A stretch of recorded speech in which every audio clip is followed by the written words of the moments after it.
और फिर वही होता है जिसका अंदेशा था। युवराज मालेराव अपनी पत्नी मैनाबाई से कहता है कि वह वाड़े को छोड़कर जा रहा है फिर से अपनी पुरानी जिंदगी जीने। तब मैनाबाई कहती है, मत जाओ, अब तो सब कुछ ठीक हो चुका है, अब क्यों जा रहे हो?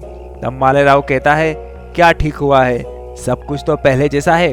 तब मैनाबाई कहती है, अरे आप भूल गए, आपने अभी अभी बाबा साहेब के श्राद्ध के दौरान वन अग्नि से पीड़ित लोगों के मुद्दे पर आई साहेब का समर्थन दिया था, यानी अब आपके और आई साहेब के बीच में सारे मतभेद दूर हो चुके हैं। तब मालेराव कहता है, नहीं, ऐसा नहीं हुआ था, यह तो सिर्फ एक मौके की बात थी, वह मौका चला गया, अब वापस मैं जा रहा हूँ। तब मैनाबाई कहती है, ठीक है, आप जहाँ जाओगे मैं भी आपके साथ चलूंगी।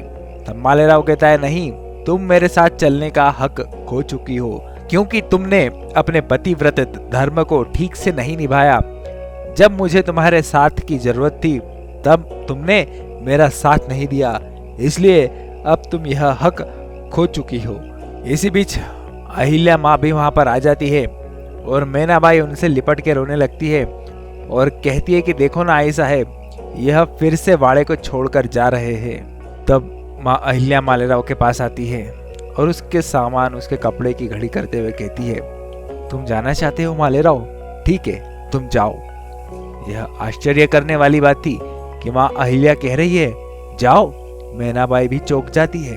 तब फिर माँ अहिल्या कहती है, हाँ तुम चले जाओ, तुम्हारे बाबा साहेब भी मुझे छोड़ के चले गए थे, मैंने उन्हें भी बहुत रोकने की कोशिश की थी पर उन्होंने मेरी बात नहीं सुनी थी। तुम भी चले जाओ मालेराव, जाने वाले को आखिर कौन रोक सकता है, आखिर मेरा हक ही क्या बनता है तुम पे कि मैं तुम्हें रोकूं। पता है मालेराव, जब तुम्हारे पिता वीर गति को प्राप्त हुए थे तब हमेशा वह मेरे ख्यालों में आते थे और मुझसे यही कहते थे, अहिल्या तुम अकेली नहीं हो, तुम दुखी मत हो, मेरा पुत्र मालेराव तुम्हारे साथ है, वह मेरी ही छवि है, तुम उसमें मुझे पाओगी, वह हमेशा तुम्हारे साथ रहेगा, तुम्हें अकेलापन कभी महसूस नहीं करने देगा।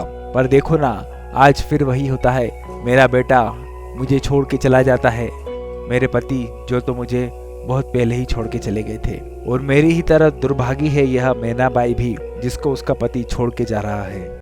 मालेराव, तुम्हें एक अच्छे बेटे का फर्ज निभाना चाहिए और हर मुसीबत में मेरे साथ खड़े होना चाहिए, ठीक उसी तरह से जिस तरह से तुमने वन अग्नि पीड़ितों के मुद्दे पर मेरे साथ खड़े रहे थे।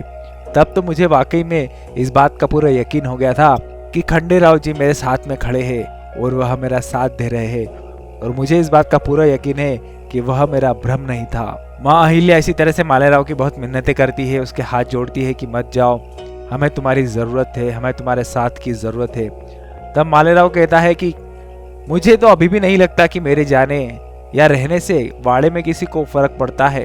तब सूबेदार मल्हारराव होळकर अपनी धर्म पत्नी रानी गौतमबाई के साथ उपस्थित होते हैं और वह बिल्कुल तेज में आकर मालेराव का हाथ पकड़ के उन्हें ले जाते हैं और कहते हैं कि चलो बताता हूँ, तुम्हें सिद्ध करके दिखाता हूँ कि तुम्हारे जाने से हमें फर्क पड़ता है या नहीं पड़ता है मालेराव।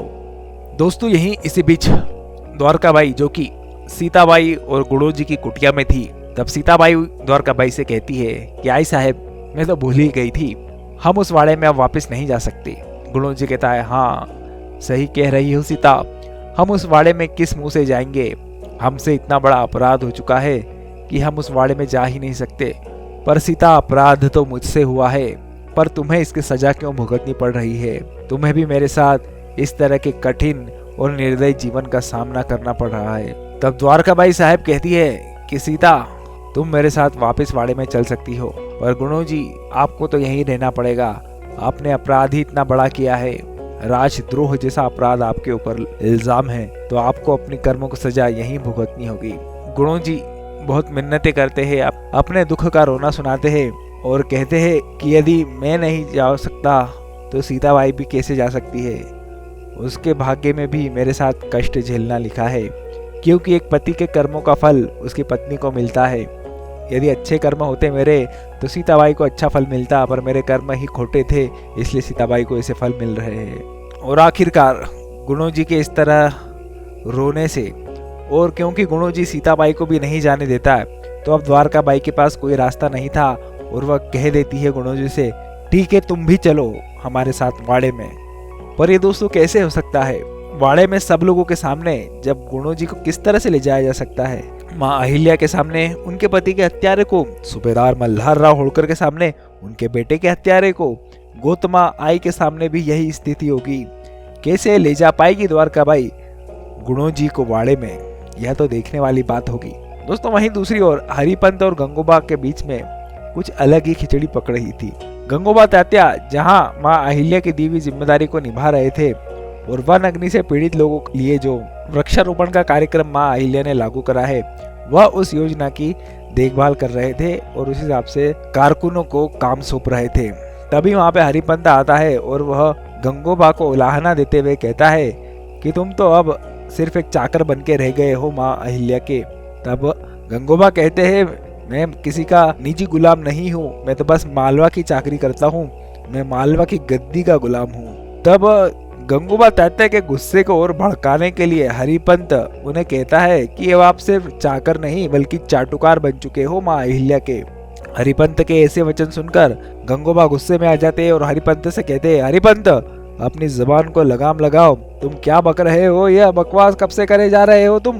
तब हरिपंत कहता है, ये बकवास नहीं कर रहा हूँ मैं, ये सच कह रहा हूँ। तब गंगोबा कहते हैं, हरिपंत तुम जिस काम के लिए आए हो वही काम करो, तुम्हारा काम यही है कि माँ अहिल्या को मालवा की राजगद्दी से दूर रखना।